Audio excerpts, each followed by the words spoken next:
Good morning, students. Today we are going to revise our chapter The Landscape of the Soul.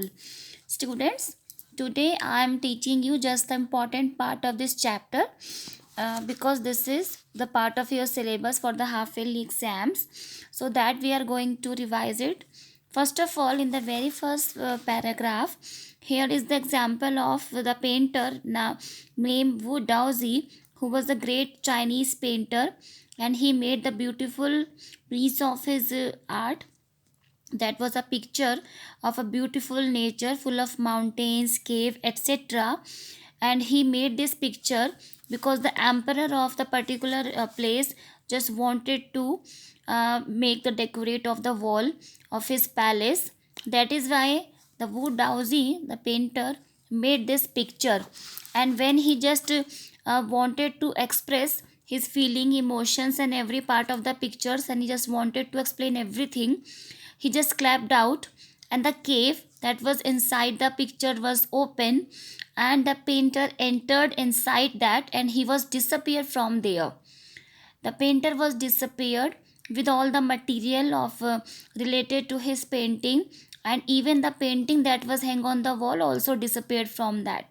It means that was the beautiful example of the poetistic art that because we have so many types of great stories related to our mythology, the Indian mythology like Ramayana, Mahabharata.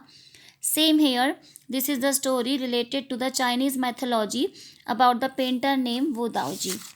And the second example of the story that is based upon the anecdote. Anecdote means to say the story belong to the historical period that was about the books of the Confucius and Juganji. So many types of stories we have already read, and here the one more story about in the 15th century Antwerp, a master blacksmith called the Quentin Mestres fell in love with a painter's daughter. But because he was a blacksmith, so painter was not allowed to get married both of them. One day, he was entered inside the painting cabin of Antwerp, and he made a fly over the panel that was there. And the painter really confused to think that it is a real fly and just tried to flew it off. But he was happy to see the artistic quality of the Quentin. That is why uh, he was ready to get married of her daughter with that blacksmith. And there are so many example of the also like Chinese story. The emperor commission as painting appreciates the outer appearance, but the artist reveals to him the true meaning of his work. It means to say, when we see the picture made by any artist, we just appreciate the outlines, the colors, and the structure of the painting, but the actual inside meaning of the painting only can be depicted by the painter who just made it.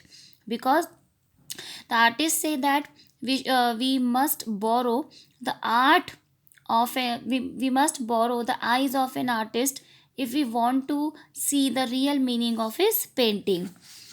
Here, the classical Chinese landscape is not meant to reproduce an actual view as a Western figurative painting, whereas European painter wants you to borrow his eyes and look at the particular landscape exactly as we saw.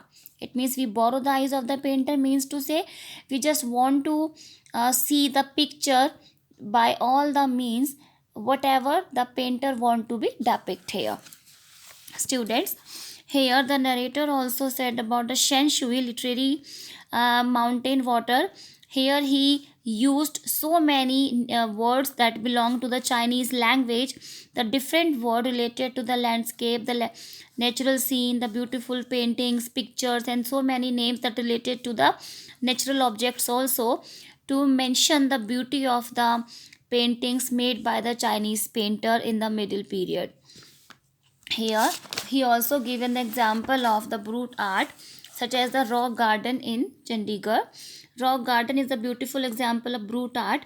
It means the artist who just made it have no any kind of degree or diploma in artistic qualification, but he has creation to made and to just to make express his feeling and emotions through the examples of his craftsmanship.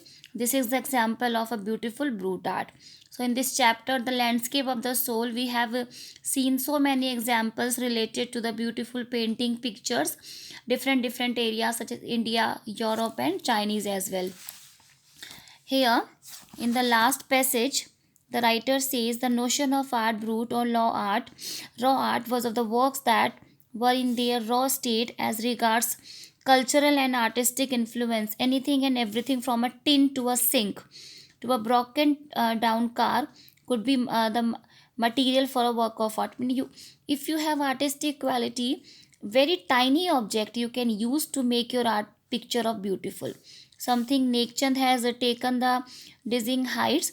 Nekchand, who has made the raw garden, already you have seen here, and maybe some students have gone through that part of the area, and outstanding testimony of the difference a single man can make when he lives his dream. The Swiss Commission of for UNESCO will be honoring him by the way of the European expositions of his work.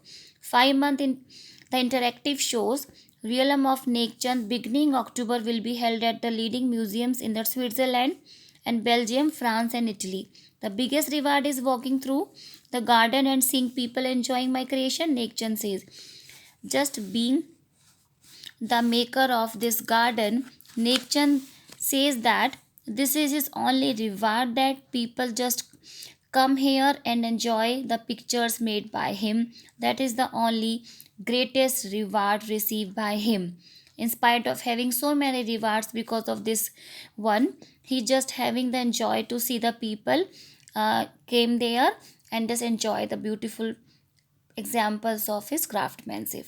So the students, I have concluded this chapter in front of you, and today in revision video I will also discuss some important questions. Goodbye.